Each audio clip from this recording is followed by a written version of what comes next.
Mr Deputy Speaker. Question 1. Agus na siarm sir an infrastructure, I call the Minister. Mr Deputy Speaker, with your permission, I will answer questions 1 and 3 together.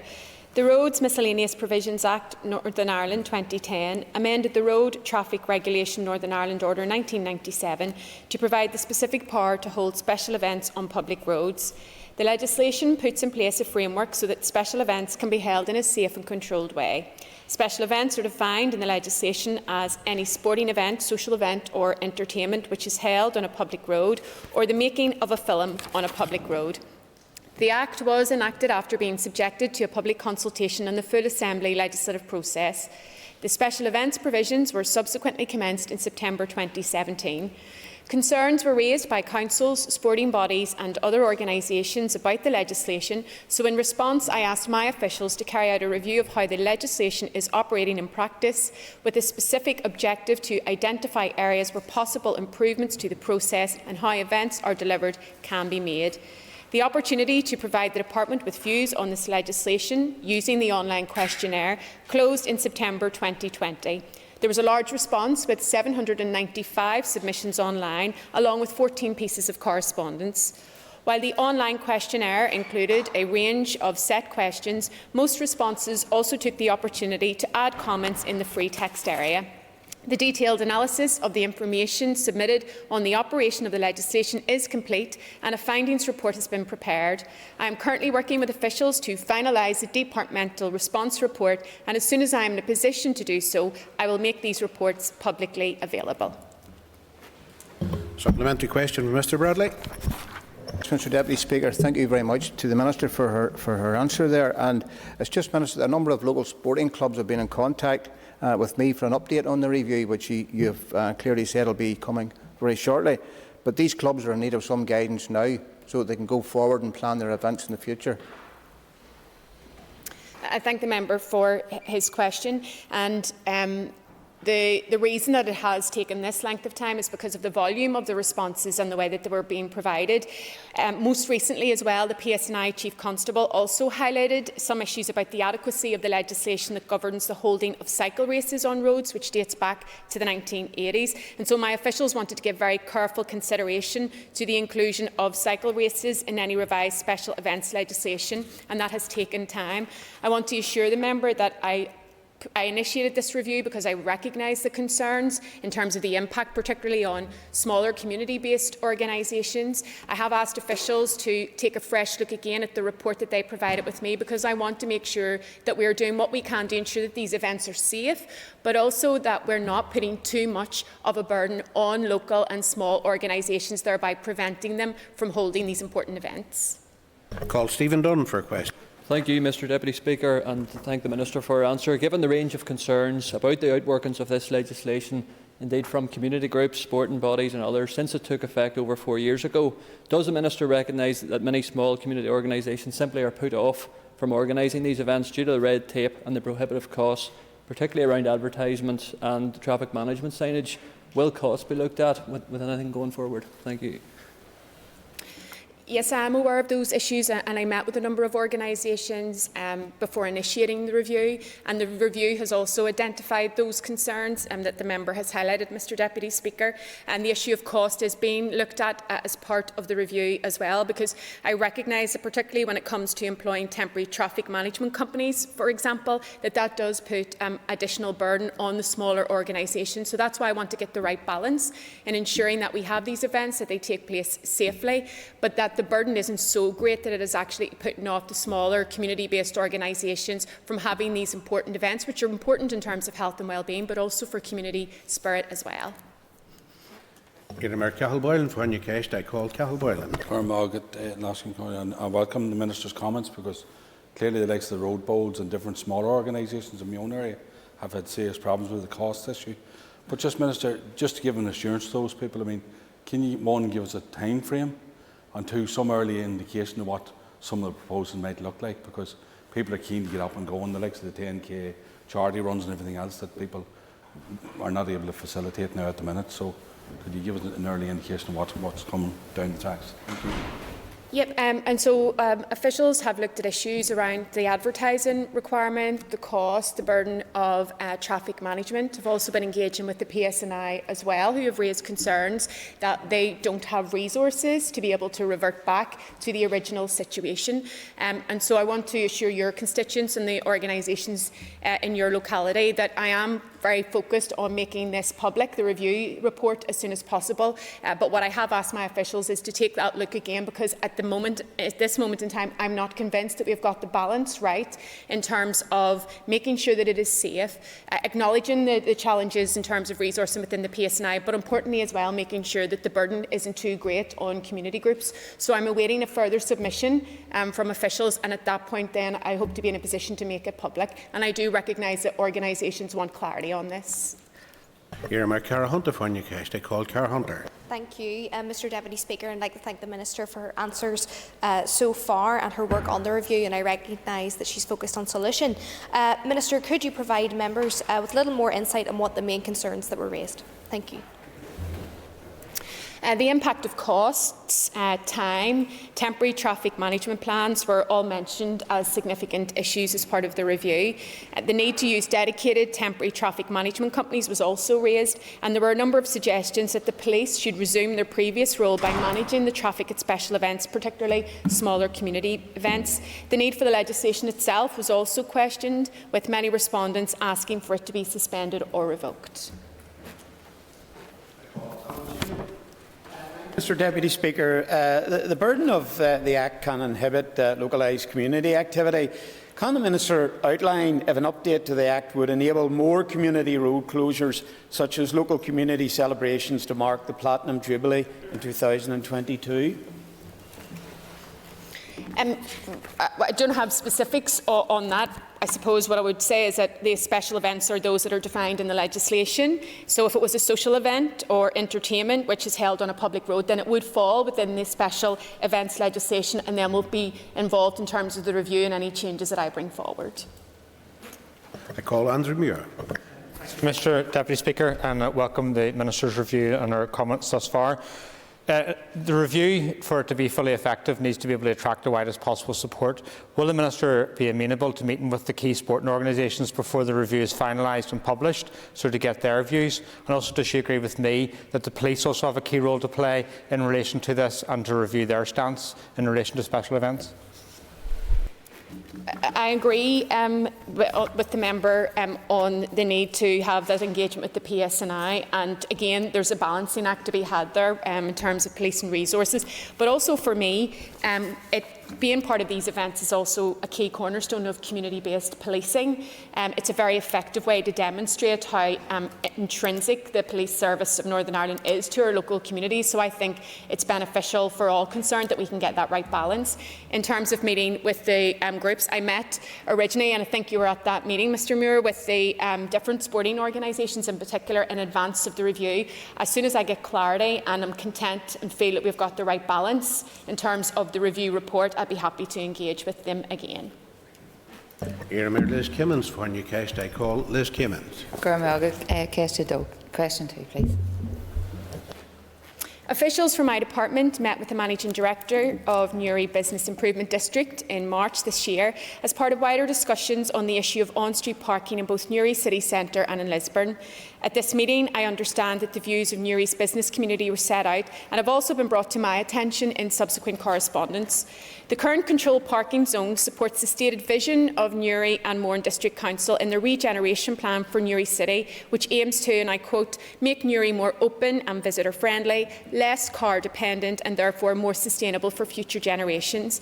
I consider that the current proposals encourage and support this vision by engaging visitors and encouraging them who cannot use public transport or sustainable travel to park their private vehicles at the edge of the city centre.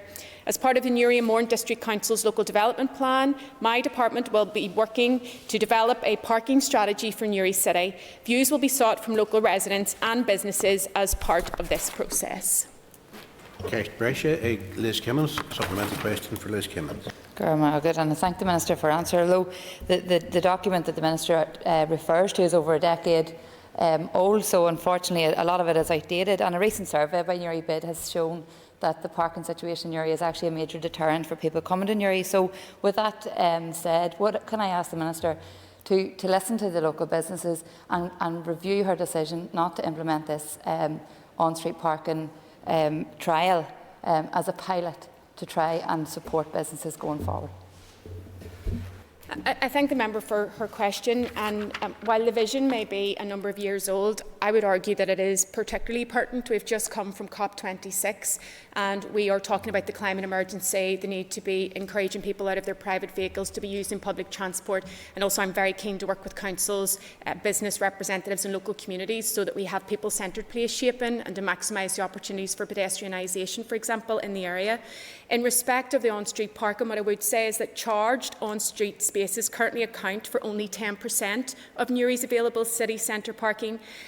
Parking surveys carried out by my department show that many off-street car parks are underutilised and that parking in itself does not cause significant difficulties. What I would further add to that is that almost 2,000 of the 4,000 parking spaces in Newry are currently uncharged. But of course, I will continue to work with the councils and people-centred place shaping, and of course I'm very conscious that through the local development plan and the parking strategy that my department and officials will be working with local stakeholders to ensure that we can get that right, and I have no doubt that this issue will be reviewed as part of that process.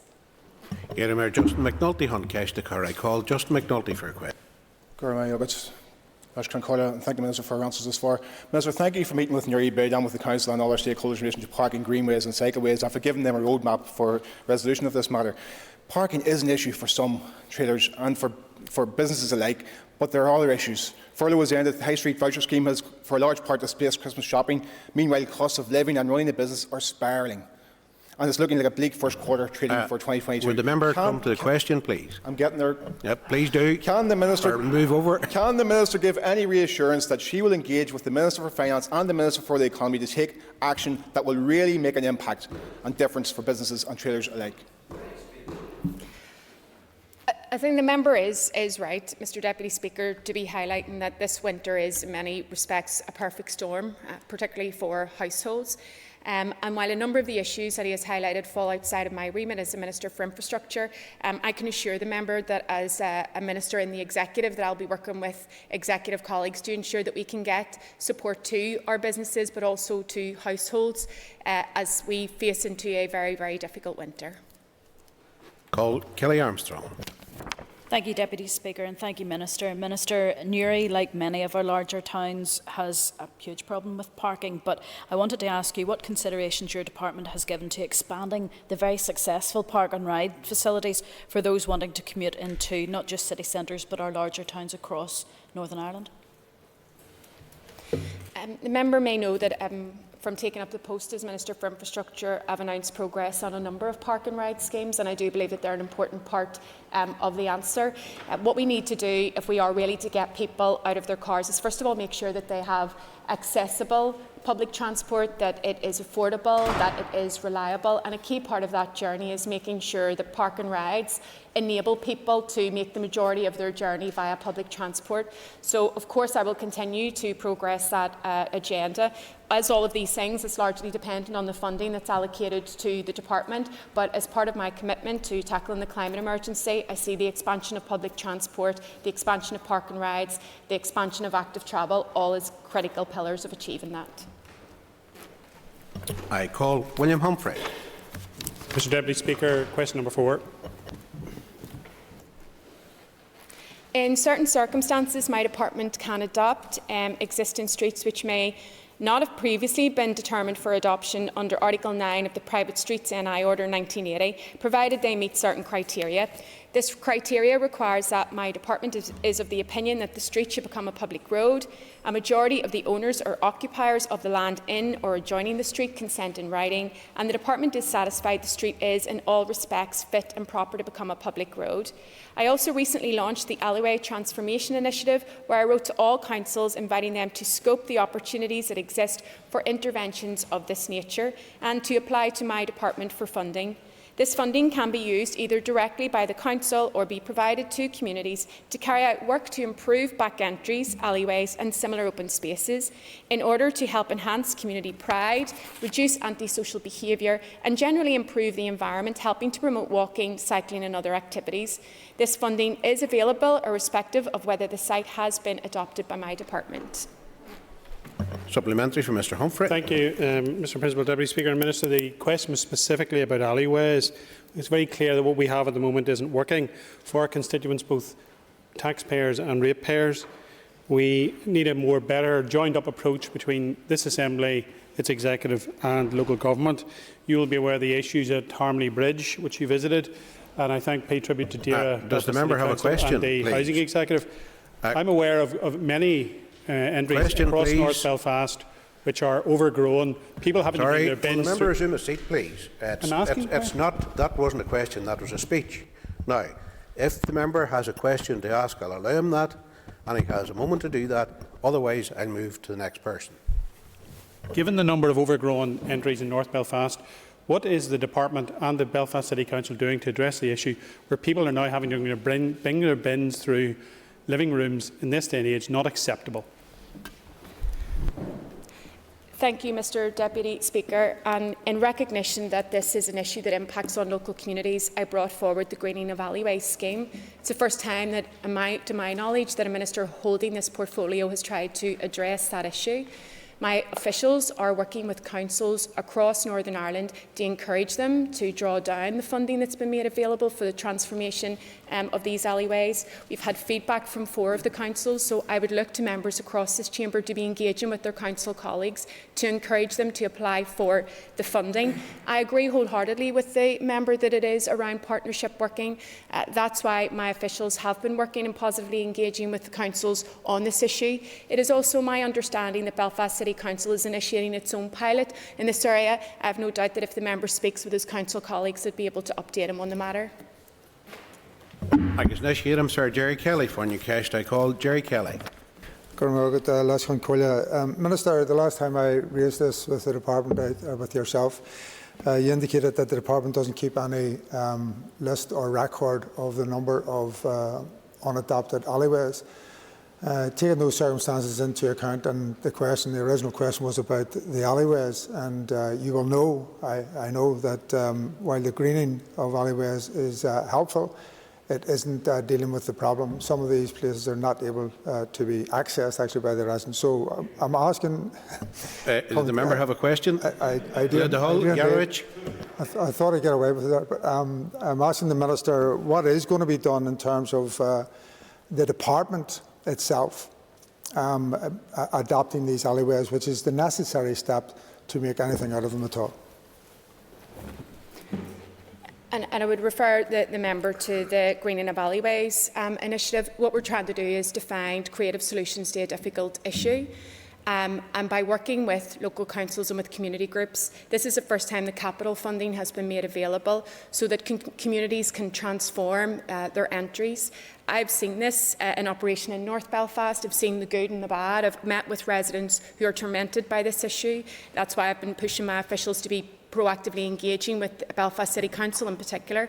But I've also been in Ardoyne where residents transformed an alleyway. I've been in South Belfast and seen the transformation of alleyways, and so I'm very keen that we try to support that we do what we can to try to address this issue while also empowering local communities.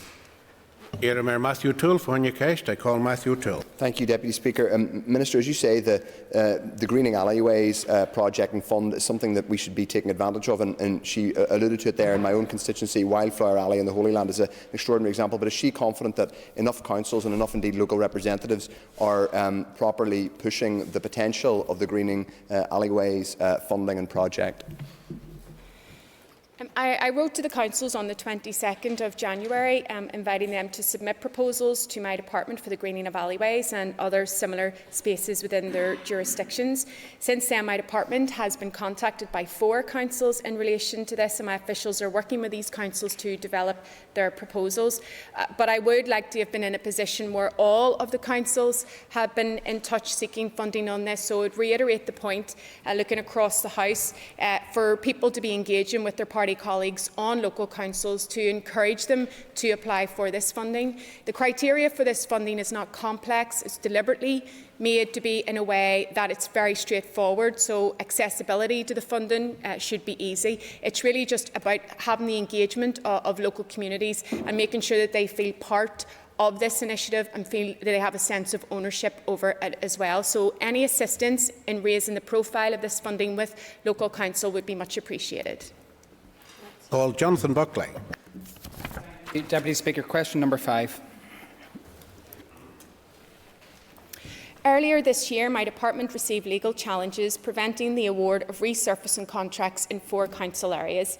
In my statement to the House on the 15th of June, I indicated that officials were working at pace to develop a new interim procurement strategy for resurfacing contracts consisting of term contracts supplemented by one-off contract packages.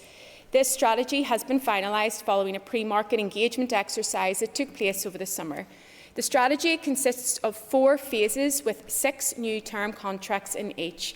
I'm pleased to announce that my department published for tender the first phase last week, and this includes the majority of the 4 areas impacted by the legal challenge. The department anticipates being in a position to award these contracts in January to allow much-needed resurfacing to resume in these areas. Work on the next phase of term contracts is in an advanced stage with this and subsequent phases, which will follow at 3-month intervals. In addition to this, 2 one-off contract packages are currently being tendered and a number of others are being prepared. I recognise that there has been historical underinvestment in the maintenance of our road network for a significant number of years and that many rural roads are in need of repairs. You will be aware that in response I allocated £12 million of my 2021 capital budget to a roads recovery fund, of which £10 million was specifically directed towards rural roads. Following the success of last year's investment, I increased this funding to £17 million, of which £15 million is specifically directed towards rural roads, which is a 50% increase on last year. Supplementary for Jonathan Buckley. Speaker, and can I thank the Minister for her answers thus far. Legal disputes sound boring, but it is deeply serious. This is about the taxpayer in County Tyrone or County Down and elsewhere who are unable to get substandard roads resurfaced. For many, the traffic calming in those areas have become the potholes. And something that's going to get even more worrying as we reach winter and in terms of the damage that can inflict upon our rural road network. So can I ask the Minister, how has the Department arrived at such a place where we have so many legal disputes ongoing? And will the Minister commit to a judge-led inquiry to ensure that we never get to a place whereby we have so many legal challenges that are affecting our rural road network across Northern Ireland? The member raises a very important point, and in general, Northern Ireland construction has a significant number of legal challenges to public procurement competitions. For road contracts, it is an extremely competitive and specialist market with little opportunity to work for private clients. Legal challenges of many different forms have, unfortunately, been part of this area of work for over 10 years. However, following a legal challenge preventing the award of asphalt resurfacing contracts in 4 areas, the Department has considered legal advice and has been working at pace to develop and implement a new interim strategy for asphalt resurfacing term contracts. And they have made sure to have ongoing engagement with legal advice so that contract documents are robust. While it is not possible to completely eliminate the risk of legal challenge, I would hope that this new approach, which offers an increased number of term contracts and one-off packages, will provide the market with greater opportunities to bid for this work. The member will also be aware, when I made the statement on the House back in June, that I have also initiated an independent investigation, and I am expecting to have an update on that next month. Thank the Minister for her answers so far, and as Mr Buckley referred to, there has obviously been a huge backlog and a huge impact because of this legal challenge, particularly in Newry and Mid-Ulster and in my own constituency in Derry. So just around that, these areas have now gone for a year with no progress. And you have clarified already that the work will begin in January, I think I'm right in saying. So because of that, will it be accelerated to address the backlog? I thank the member for his question, but I would have to point out that it is not the case that no work has been carried out.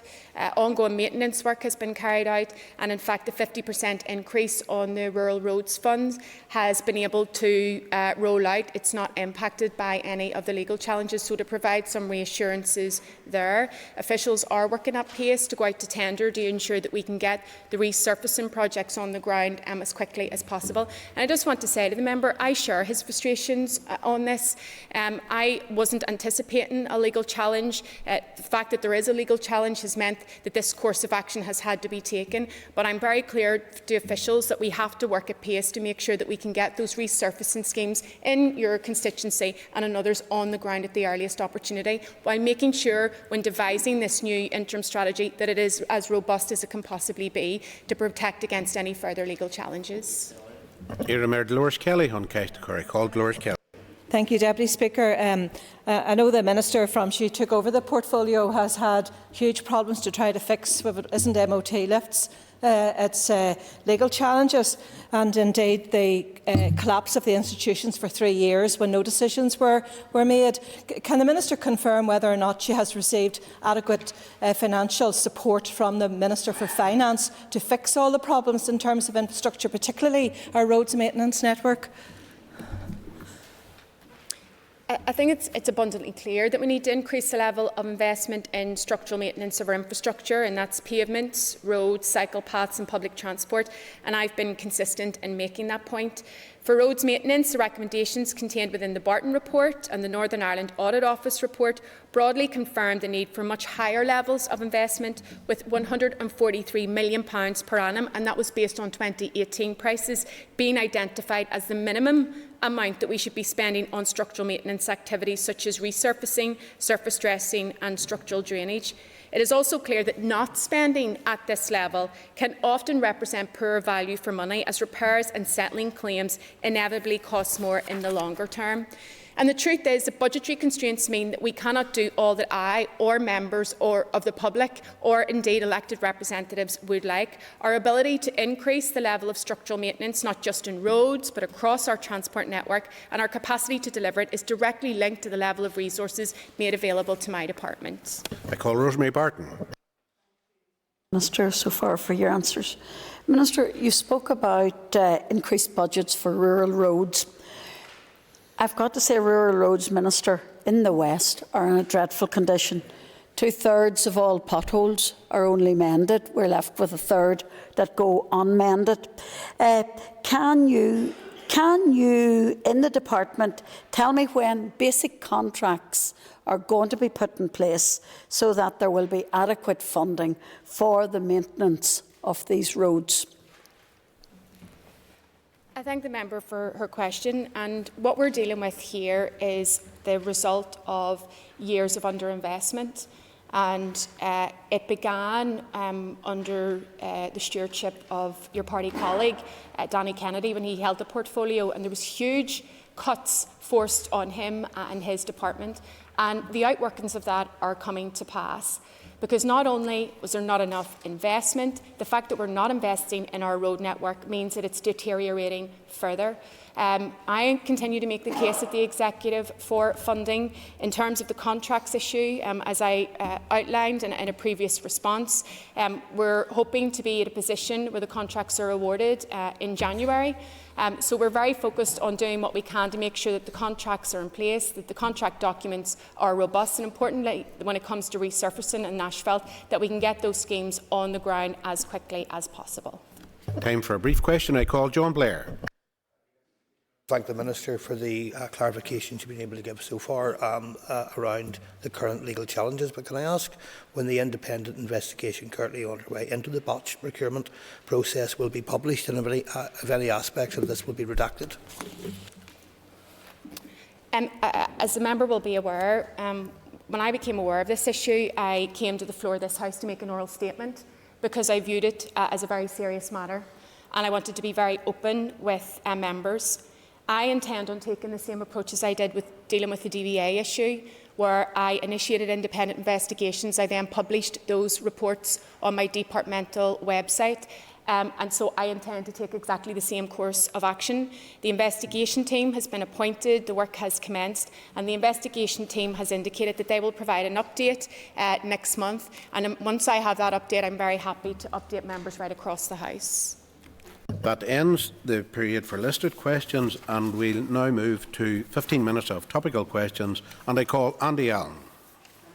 And can I welcome the Department's Think Before You Park awareness campaign in relation to pavement parking. But another issue faced by many wheelchair users is the lack of drop curbs on some footpaths. Can I ask the Minister, therefore, has the Department given any consideration to a public-facing portal where such requests can be made? I thank the member for his question and also for his support in terms of trying to address the issue of pavement parking. The member will know that on the 1st of November I launched the Department's Think Before You Park road safety campaign, which is aimed at highlighting the dangers associated with pavement parking. And I believe this has been broadly welcomed and has started a very important and healthy debate. I just want to update the member as well that in parallel to this campaign, and because I want to do more to tackle this issue, I will also be going out to the public to seek views on how we deal with inconsiderate and obstructive pavement parking as well. So I will produce a paper, make it public, and then invite public comment. On the issue of the dropped curbs and the portal, I'm happy to take that issue away to speak with officials and then to provide a written update to the member afterwards. Supplementary question for Mr Allen. Can I thank the Minister for her answer and her commitment to look into the issue? Is the Minister able to advise in relation to the obstructive parking when the consultation will actually go live? Yeah, so my intention is that I'll be in receipt of the paper. My intention would be then in the early new year to make that paper public so that we can invite comments and get views of stakeholders right across the north in terms of informing the way forward. I am frustrated that I haven't been able to make as much progress on this issue because it will require, in my view, legislative change, and that's not possible within this mandate. But what I am very focused on doing is making sure that we move this issue forward so that the Infrastructure Minister in the next mandate can take the action that is required. I think the important thing here is that majority of pavement parking, I think, is done because people don't think. They don't realise the impact that it has on people with mobility difficulties, people pushing prams, how it forces them out onto the road and making them more vulnerable.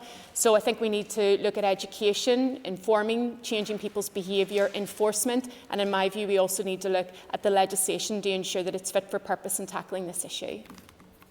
Call Andrew Muir for a question. Thank you, Mr Deputy Speaker. My question is in relation to the funding crisis within Northern Ireland Water. The soaring energy costs are hitting households, businesses, but also public bodies, including Northern Ireland Water. That resulted in a bid of £20 million in the last monitoring round, where only £1.5 million was received. It's been detailed from the Minister the resulting impact of that is potential pollution and also potential issues in terms of the quality of water at the tap. What's the Minister doing to address this?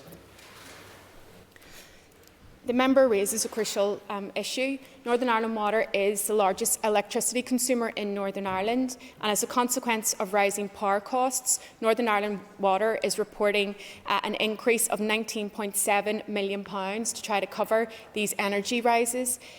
Northern Ireland Water submitted a bid for this amount in October monitoring, however was, as Mr Moore has highlighted, only allocated an additional £1.5 million resource budget.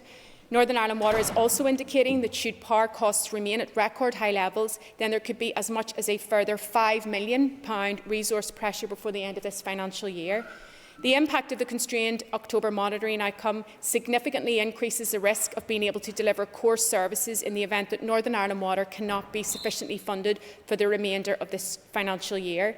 The impact of rising energy costs has placed the sustainability of an effective and efficient water and sewage service under extreme pressure. Living within current budget allocations during this period of unprecedented rising energy costs significantly increases the possibility that there could be a detrimental impact to the delivery of this essential public health utility. With just over 4 months of the financial year remaining, it is clear that this level of pressure cannot be absorbed without serious consequences and major impacts. I am engaging with the Minister for Finance and other executive colleagues to ensure they are fully aware of the consequences of the decision not to allocate the required funding to Northern Ireland Water. Supplementary question for Andrew Muir. Thank you, Mr Deputy Speaker, and I thank the Minister for her response. I must say I find it incredible, just a few weeks after COP26, we're debating these issues within this place around funding for water and sewage infrastructure, but also in addition to that for public transport. And the Minister, in a recent correspondence to the committee, said that as a result of the lack of funding to TransLink, that the financial resilience of the organisation and is also an impact upon its going concern. Does the member have a question, please? Question. Does the Minister agree with me that in discussions around funding, the prevention is sometimes much better than the cure? And in looking at public health around Northern Ireland, we need to be embracing funding for cleaner alternatives? Our public transport network is a critical public service. It's a key service in terms of protecting our environment. It's key in terms of tackling social injustice, because many of the people who are reliant on our public transport network can't afford to have cars. And so if we're very serious about tackling the climate crisis, then we absolutely should be investing in and expanding our public transport network. We all, right across all parties, talk about the importance of the climate emergency and making sure that we deal with that robustly. Well, we won't deal with it robustly if we're not investing in our public transport network. So I will continue to make the case at the Executive in terms of public transport, but also in terms of Northern Ireland Water, because unless, in particular for Northern Ireland Water, additional funding, if it doesn't become available, then there will be inevitable service reductions. And the greatest impact in that is most likely to be seen in wastewater treatment, creating possible pollution and environmental impacts. So I look across this House, and particularly to the committee, to be making the case when it comes to investment, the critical investment that's required in our public transport network, but also in Northern Ireland Water. I call Joanne Bunting for a question. Mr Deputy Speaker, could I ask the Minister if she has any update on the review of residence parking schemes? So the member will be aware that the review was carried out. Officials have prepared a report on the assessment, and we're currently reviewing that report, and then I would hope to be making the findings of that report public shortly. Supplementary for Ms Bunting. Thank you, Mr Deputy Speaker, and it's the time frame for that I'd be keen if the Minister would indicate, because across Northern Ireland, places like Ballyhackmore, where there's limited parking but many businesses, and so bin collections, emergency services and so on are having difficulty with access because of inconsiderate parking. Is the report likely to include anything which would assist residents in individual streets, or is this is a problem, or is the policy likely to remain focused on general areas? Well, the report is reviewing the residence parking schemes that are in place to see what works and how we can apply that learning to other circumstances. I've also asked for consideration to be given to the role of local councils, because the challenge here is whether you have a one-size-fits-all or whether you're trying to tailor schemes to local areas, which then increases the complexities that are involved. So that's the piece of work that's currently been given some consideration. I think the challenge in this particular issue that I'm finding is that everyone wants a residence parking scheme, but when you start to delve down to the particular details of what it might look like, then it becomes quite problematic. So for me, it's about trying to get as many people on board, particularly at a very local level, so that we're investing time and resource in devising schemes and working with local communities, that those are the schemes that have the best chances of coming right through the process to delivery on the ground. Oh, and the time frame, we'll be hoping to publish that in the new year, early in the new year. Mayor Ciara Ferguson for Newcastle. I call Ciara Ferguson. Thank you, Mr Deputy Speaker. Can I ask the Minister whether the North West Transport Hub will include an active travel hub, as previously endorsed? I thank the member for her question. And the active travel hub, I think, is a crucial component of the hub in Derry. The funding for that is currently under consideration by SEUPB. There have been a number of overspends and underspends, so my understanding is that SEUP are giving consideration to what funding might be made available to that, and I've asked my officials to keep in close contact with SEUBP so that we can get regular updates on this, because I think it's important that we get clarity and that we get that moving. Cash Brescia, Ciara Ferguson. Supplementary question for Ciara Ferguson.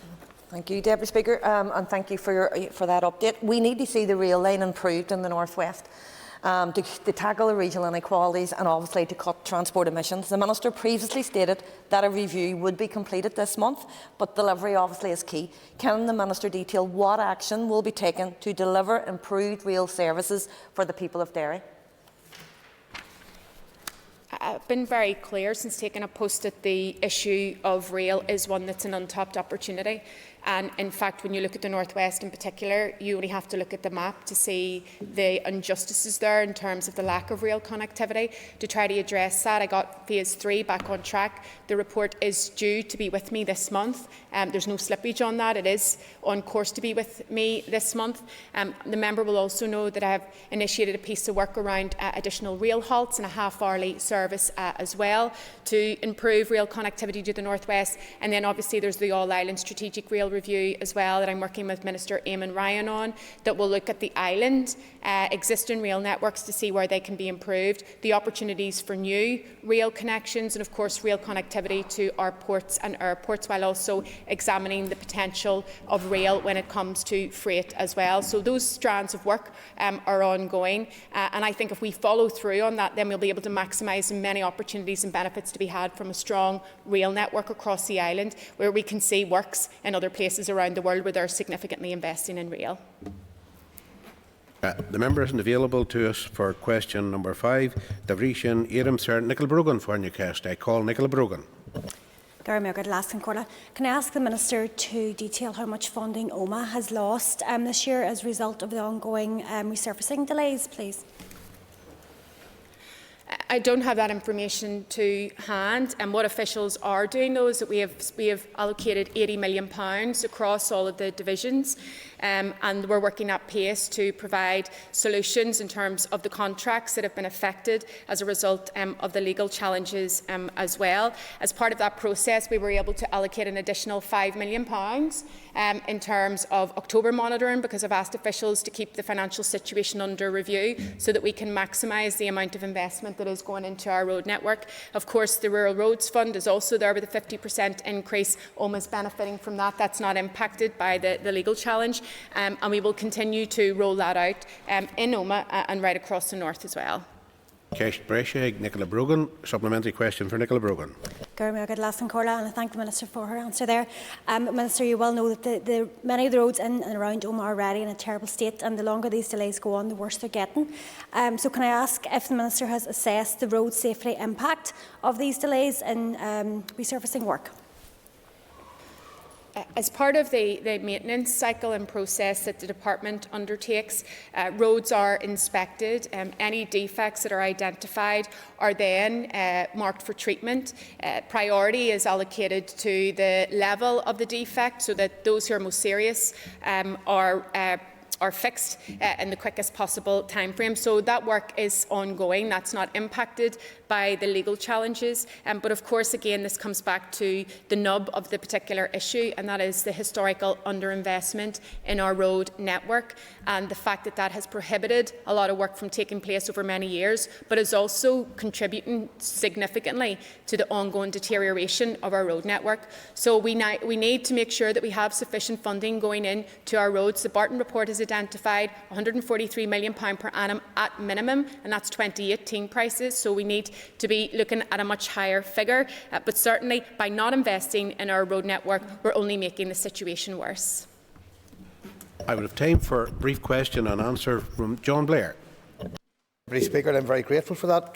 Can I ask, Deputy Speaker, the Minister would be aware of the growing public demand in the Glengormley, Mallusk and Carnmoney areas of my South Antrim constituency for the extension of the rapid transit system to serve the many thousands of people who live, work, go to school in those areas. Can I ask the Minister if there's been any progress in reaching this area with plans for the extension of what we know as the glider routes? I thank the member for his question, and he'll be aware that the consultation period has closed, so officials are assessing all of the responses. Then my understanding is that they'll prepare for me a report to identify the next steps. I haven't received that report as yet. There was a significant number of responses to the consultation, so officials are diligently working through that. But I would hope to be in a position to receive a report and to give clarity on the situation. Again, it comes back to the question posed by Mr Moore. If we're serious about tackling the climate emergency and we're serious about connecting our communities, particularly to opportunities, then we need to be investing and expanding our public transport network. Right, members, thank you. That time's up. So take your ease while we move to the next item of business again.